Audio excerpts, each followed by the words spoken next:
7:39. Good morning and welcome to the Hometown Morning Show with Tori and Kyle. Welcome on the line, Dr. Jaimie Ronchetto from Cinema Vet. Good morning. Hi, good morning. Weather's getting warmer. We're going to see some temps in the high 80s later this week. And we have to remind people of rattlesnakes. And is there a rattlesnake season? And what do we do? Yeah. So there's definitely more of a season for rattlesnakes. They don't come out too much in the winter. It's too chilly for them. But, yeah, we're starting to see them now. So it's something to be really aware of when you're out walking with your dogs, especially anywhere that's not as just like pavement. If there's bushes and things like that, that's where they like to hide. So just being very careful. As far as rattlesnake bites go, certainly the babies can be more dangerous than the adults, just because they can't control their venom the way the adults can. How can you tell? I mean, is it obvious? Are they just smaller in size? Is that how you tell a baby rattlesnake? Or do they still make that rattling noise? I mean, what are the differences? Yeah, they're just really a lot smaller in size, and you know they'll still rattle. As far as I'm aware, at least the babies will still rattle, but the adults sometimes can do what's called a dry bite, where they still bite, but they don't release any venom, which certainly is still a dangerous situation, but better than the alternative. You always want to seek emergency care right away if your animal should get bit by a rattlesnake. There is a rattlesnake vaccine available for dogs that can help, but still doesn't take the place of medical care right away. Well, how do you treat something like that? Let's give it a couple scenarios. Let's say your pet is because, dogs tend to get curious, even cats, if you have an outdoor cat, and they get curious. So what happens? Let's take the pet that is vaccinated versus the pet that is unvaccinated and treatment. What do you do?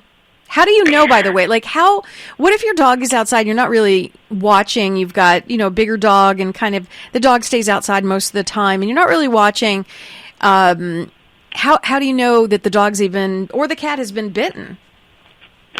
So, yeah, sometimes you won't see. You might just hear your dog yipe, or act surprised and jump back, and then you go and look and there's a snake there. So that's usually the scenario that happens. I've seen rattlesnake bites from rattlers getting a dog or a cat. Cats usually get bit more on their feet. If you think about cats, they want to swat at something. So they tend to get bit on their feet more so, and dogs tend to get bit on their face because they're sticking their faces in bushes or on their chest or belly. And no matter what, it's always all dangerous, but certainly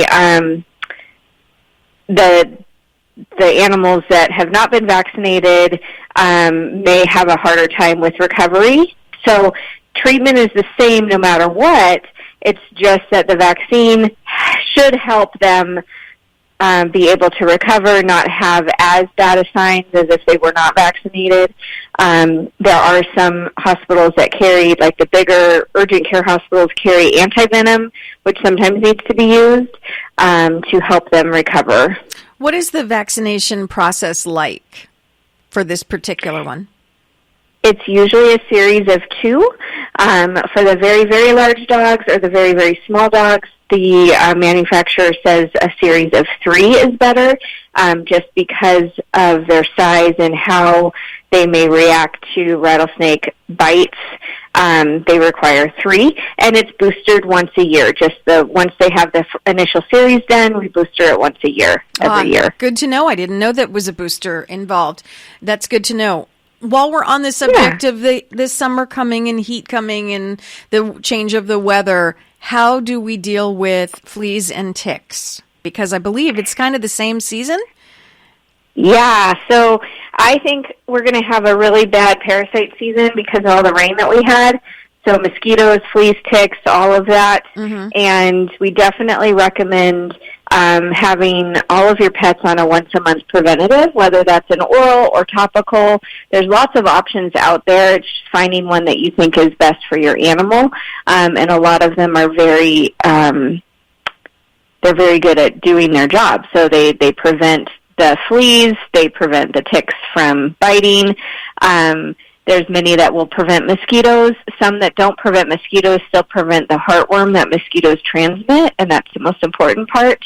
And so just something once a month consistently through the whole season. I recommend just yearly, year-round, once-a-month treatment just because we can see, obviously, all of those guys year-round here. So I recommend it just year-round, but some people just like to do it for the season, so I would definitely start it now if you're not already giving something. But there's not necessarily, there's a prevention, but you don't necessarily call it a vaccine for fleas and ticks. It's kind of... No, it's either an oral or topical treatment that you would do, but it's not a vaccine. If you need help, call Cinema Vet. The number is 253-9300. We're speaking with Dr. Jaimie Ronchetto. Her and her team will help you out with almost any kind of pet you have, even snakes, rats, birds, lizards, the whole thing, not just dogs and cats. 253-9300. Dr. Jaimie, have a great rest of your week. Thanks for calling in. Thank you.